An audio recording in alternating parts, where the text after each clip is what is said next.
Sir నమస్తే అండి. మరి రాష్ట్రంలో సంచలనంగా మారిన ఏపీ లిక్కర్ స్కామ్కి సంబంధించి మొన్నే మిథున్ రెడ్డి గారిని అరెస్ట్ చేయడం కానీ ఆగస్టు 2వ తారీఖు వరకు కూడా ఆయన రిమాండ్ కూడా విధించడం జరిగింది. మరి దీని మీద వైసీపీ నాయకులందరూ మాట్లాడుతూ ఇది ఒక అక్రమ కేసు, ఇది ఒక అక్రమ అరెస్ట్ అని భావిస్తూ ఉన్నారు. ముఖ్యంగా అంబటి రాంబాబు గారు మాట్లాడుతూ 2 సార్లు ఎంపీగా గెలిచిన వ్యక్తి మిథున్ రెడ్డి, 35 సంవత్సరాల నుంచి రాజకీయాల్లో ఉన్నది ఆ ఫ్యామిలీ, అలాంటి వాళ్ళకి జైల్లో కనీస సౌకర్యాలు కూడా కల్పించట్లేదని చెప్పేసి మాట్లాడుతూ ఉన్నారు. ఏంటి, ఎలా చూస్తారు అసలు దీని అంతటిని? అంబటి రాంబాబు అనేవాడు ఒక బఫూన్. ఆ పార్టీలో అతన్ని బఫూన్ అని పిలుస్తారు. ఎందుకంటే అతను చేసేటువంటి యాక్టింగ్ కానివ్వండి, అతను మాట్లాడే విధానం కానివ్వండి, ఆ పార్టీలో ఆడిని ఎవరు పట్టించుకోరు. కాబట్టి ఆ బఫూన్ మాటలు మనం కూడా పట్టించుకోవాల్సినటువంటి అవసరం లేదు. అయితే ఇక్కడ జైల్లో ఉన్నటువంటి మిథున్ రెడ్డికి ఎలాంటి సౌకర్యాలు కల్పించలేదని చెప్తున్నారు. అసలు ముఖ్యమంత్రిగా పనిచేసినటువంటి నారా చంద్రబాబు నాయుడు గారిని తీసుకెళ్ళి రాజమండ్రి సెంట్రల్ జైల్లో వేసినప్పుడు ఆయనకి కనీసం ఒక దోమతెర కూడా ఇవ్వలేదు. కనీసం వేడి నీళ్ళు, స్నానం చేయడానికి వేడి నీళ్ళు కూడా, అతను ముఖ్యమంత్రిగా పనిచేశాడు, ఒక పార్టీకి జాతీయ అధ్యక్షుడిగా ఉన్నాడు అనేటువంటి ఇంకిత జ్ఞానం కూడా లేకోకుండా అలాంటి వ్యక్తిని చేశారు. అప్పుడు మీరేం మాట్లాడారు? చట్ట ప్రకారం చేసామని అన్నారు. మరి ఇది మిథున్ రెడ్డికి చట్ట ప్రకారం కాదా చేస్తుంది? మిథున్ రెడ్డి ఏమన్నా కొమ్ములు ఉండయా? వాడేమన్నా పైనుంచి ఏమన్నా ఊడిపడ్డా? అతను కూడా డాక్టర్ బాబాసాహెబ్ అంబేద్కర్ గారు రాసినటువంటి రాజ్యాంగం ప్రకారం, చట్ట ప్రకారం ఎవడైనా ఒకటే.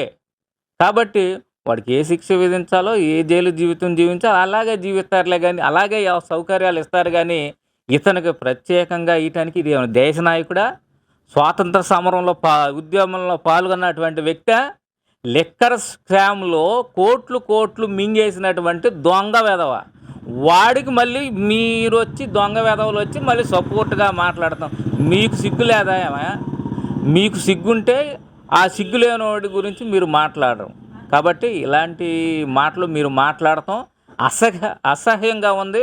ప్రజలు చీదరించుకుంటున్నారు మిమ్మల్ని ఇలాంటి మాటలు మాట్లాడితే. మంచి పని చేసినోడు మంచి గురించి మాట్లాడండియా. చెడ్డ పని చేసి ప్రజలను దొంగతనం చేసి ప్రజల సొమ్ము దోచుకొని లిక్కర్ స్కామ్లో దొంగతనంగా ఉన్నటువంటి వాడి గురించి మీరు మాట్లాడటం ఏందండి?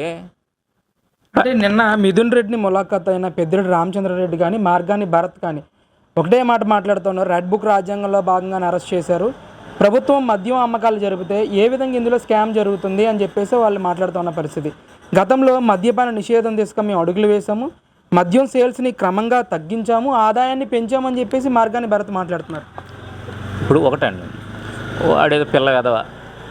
వాస్తవంగా ఆంధ్ర రాష్ట్రంలో మద్యం అనేది కుంభకోణం అని చెప్పేసి మొదటి నుండి ఏది మద్యం పాలసీ స్టార్ట్ అయిన దగ్గర నుంచి ప్రతిపక్షాలు మొత్తుకుంటానే ఉన్నాయి.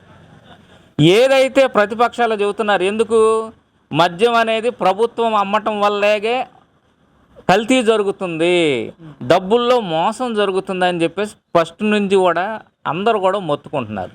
ఏ విధంగా జరిగింది అనేది ఒకసారి ఆలోచిద్దాం. ఇప్పుడున్నటువంటి పాలసీకి అప్పుడున్నటువంటి పాలసీకి తేడా చూద్దాం. ఇప్పుడు ప్రైవేటు వాళ్ళకి మద్యం పాలసీ ఇచ్చారు. ప్రతిదీ కూడా డిజిటల్ యాక్సెప్ట్ చేస్తున్నారు, ఫోన్పే, గూగుల్ పే, ఇవన్నీ కూడా. మరి నీ టైంలో ఎందుకని మొత్తం క్యాషే, ఫోన్పే ఎందుకని వాడలేదు? డిజిటల్ కరెన్సీ ఎందుకని తీసుకోలేదు?